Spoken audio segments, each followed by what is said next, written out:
Internet protocols. Protocol is a set of rules that governs the internet.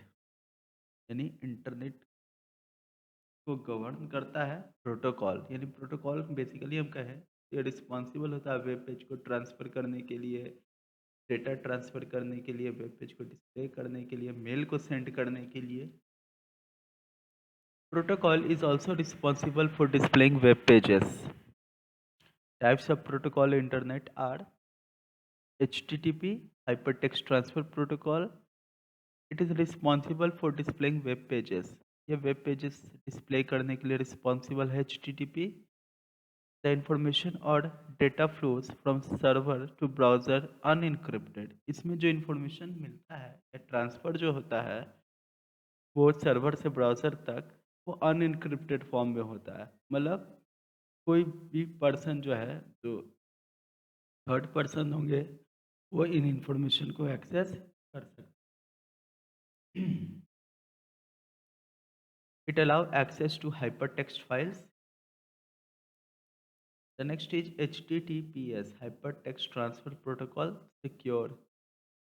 It is responsible for displaying web pages with security like authorization, user ID and password. ये भी web page को display करने के लिए responsible होते हैं, लेकिन इसमें ऑथराइजेशन होता है, मतलब यूज़र आईडी और पासवर्ड, और ऐसे साइट्स जो होते हैं वो सिक्योर होते हैं। It encrypts the information or data using TLS, Transport Layer Security. ये हमारे डेटा को ट्रांसफ़र करते समय इनक्रिप्ट फॉर्म में कर देते हैं, क्योंकि ट्रांसपोर्ट लेयर सिक्योरिटी के हेल्प से जो है डेटा को फिर ट्रांसफ़र किया जाता है। मतलब कोई थर्ड पर्सन इन इन्फॉर्मेशन को देख नहीं सकता है। It is used to transfer confidential data over the internet. ये हमारे कॉन्फिडेंशियल डेटा को ट्रांसफ़र करने के लिए हम लोग एचटीटीपीएस प्रोटोकॉल का इस्तेमाल करते हैं, या फिर ऐसा वेबसाइट जिसमें कि आपको यूज़र आईडी और पासवर्ड मेंशन्ड होता है, वो आपको एचटीटीपीएस सर्विस प्रोवाइड करता है with TLS. It is fully secure. FTP, file transfer protocol. It is responsible for uploading and downloading files over the internet. यानी जब हम फाइल को इंटरनेट पर अपलोड या डाउनलोड करते हैं तो एफटीपी प्रोटोकॉल एक्टिवेट होता है। FTP uses TCP/IP protocol to upload and download files to our computers from other sources. FTP जो है टीसीपी और आईपी प्रोटोकॉल्स का इस्तेमाल करता है फाइल को अपलोड या डाउनलोड करते समय। The FTP sends data and commands over the network in text form. Even important credentials like username and password are sent in text form, leaving data unsecured.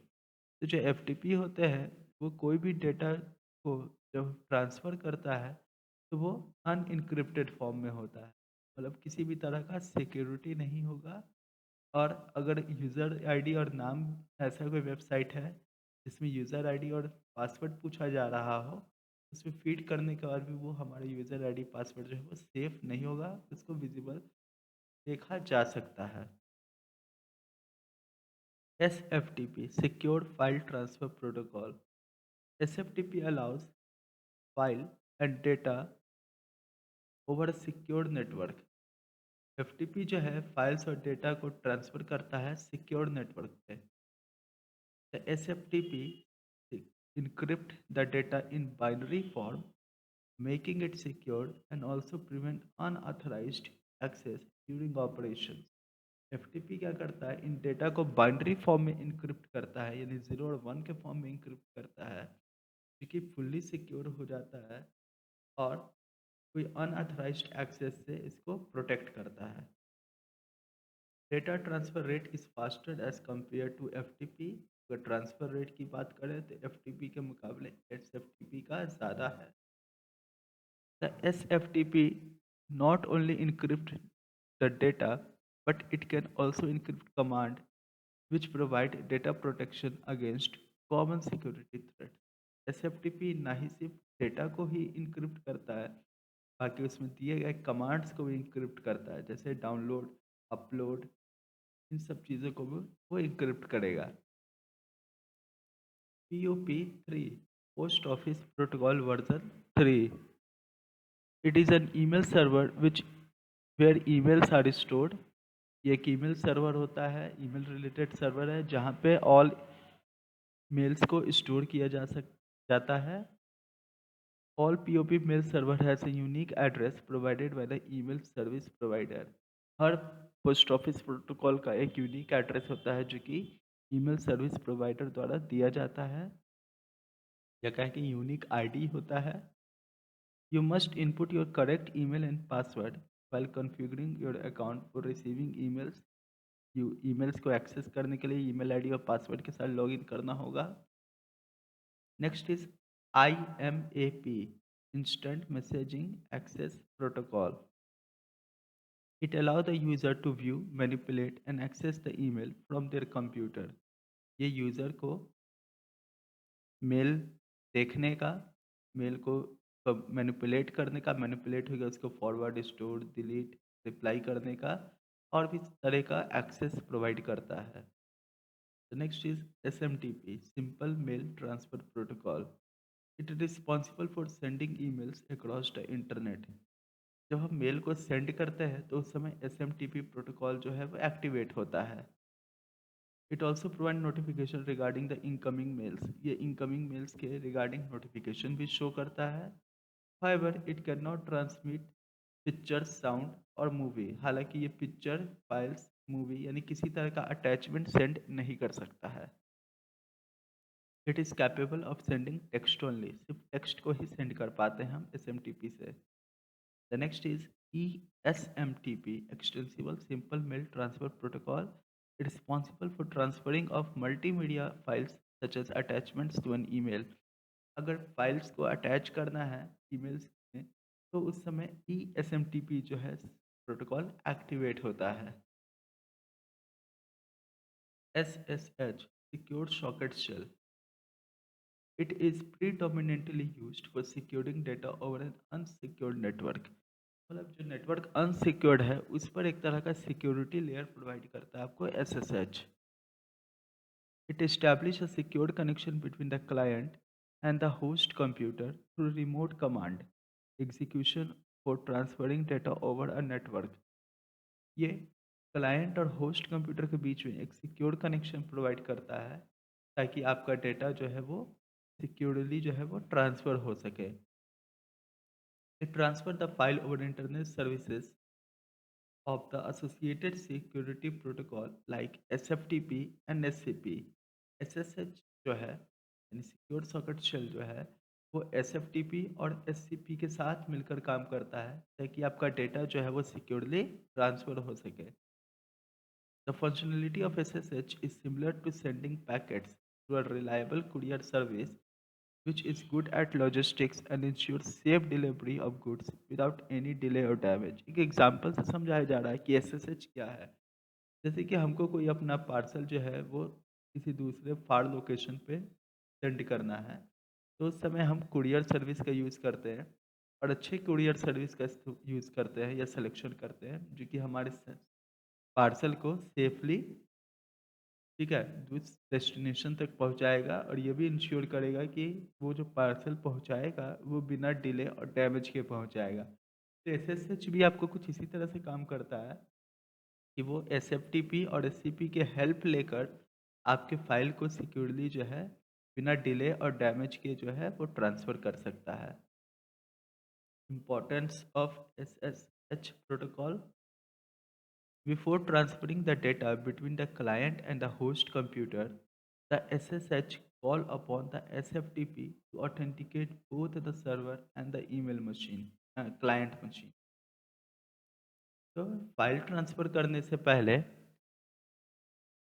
जो SSH होता है वो client और host computer के बीच में एक authentication establish करता है और SFTP को कॉल करेगा.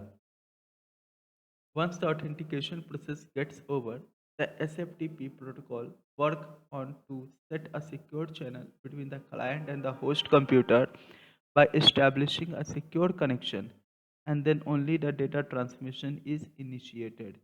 एक बार ऑथेंटिकेशन पूरा हो जाए मतलब कंप्लीट हो जाए तो SFTP जो है वो क्लाइंट और होस्ट कंप्यूटर के बीच में एक सिक्योर कनेक्शन को इस्टेब्लिश करता है और फिर डेटा ट्रांसफर को स्टार्ट करता है।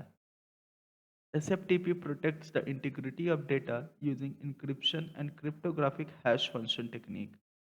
SFTP जो है वो हमारे डेटा को इंटीग्रिटी और सिक्योरिटी को मेंटेन करता है, इसलिए वो हमारे डेटा को इनक्रिप्ट करता है और साथ ही साथ क्रिप्टोग्राफी भी करता है। क्रिप्टोग्राफी क्या होता है कि ये हमारे ओरिजिनल फाइल्स को कोई मतलब अलग कोड में वो कन्वर्ट करेगा।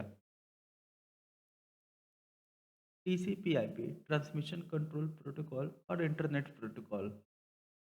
Transmission Control Protocol is responsible for accurate transmission of files। TCP का काम है कि जो हम फाइल्स को अपलोड या डाउनलोड कर रहे हैं वो सक्सेसफुली कंप्लीट हो। साथ ही साथ TCP क्या करता है, एक फाइल्स को छोटे छोटे पैकेट्स में बांटता है, छोटे छोटे पार्ट्स में बांटता है जिनको हम पैकेट्स कहते हैं, और हर पैकेट्स को फिर वो एक यूनिक सीरियल नंबर प्रोवाइड करता है। टीसीपी का दो काम बेसिक होता है, एक फाइल को छोटे स्मॉल पार्ट्स में बांटने का इन द होस्ट कंप्यूटर, और सोर्स कंप्यूटर पर उन्हीं फाइल्स को सिक्वेंशली जो है फिर असेंबल करके एक कंप्लीट फाइल बना देने का। आईपी क्या करता है कि वो डेस्टिनेशन कंप्यूटर और होस्ट कंप्यूटर के बीच में लिंक इस्टेब्लिश करता है और फिर वो टीसीपी के हेल्प से फाइल को ट्रांसफ़र करेगा। IP is responsible for transmitting files at correct location। TCP is a two-layer program. The higher layer TCP manage the breaking down and assembling of the data। TCP IP के दो parts हैं, जो दो layer है। उसमें पहला layer जो है वो है कि पैकेट्स को ब्रेक डाउन करने का और उसको फिर असेंबल भी करने का। Whereas the lower layer IP is responsible for the accurate delivery of data over the internet। जहाँ पे IP का काम है कि डेटा जो है वो करेक्ट लोकेशन पर पहुंच जाए। Telnet, it is a protocol used for accessing remote computer को एक्सेस करना है तो हम लोग टेलनेट का यूज़ करते हैं। टेलनेट जो है एक यूज़र इंटरफेस सॉफ्टवेयर होता है जहाँ पे हम अपने अकाउंट को कॉन्फ़िगर करते हैं और दूसरे कंप्यूटर्स को अपने कंप्यूटर के हेल्प से हम एक्सेस कर सकते हैं। It has a built in command structure provide easy access to remote host computers। The telnet program give you character based terminal window on another system। It helps in connecting different types of hardware and operating system.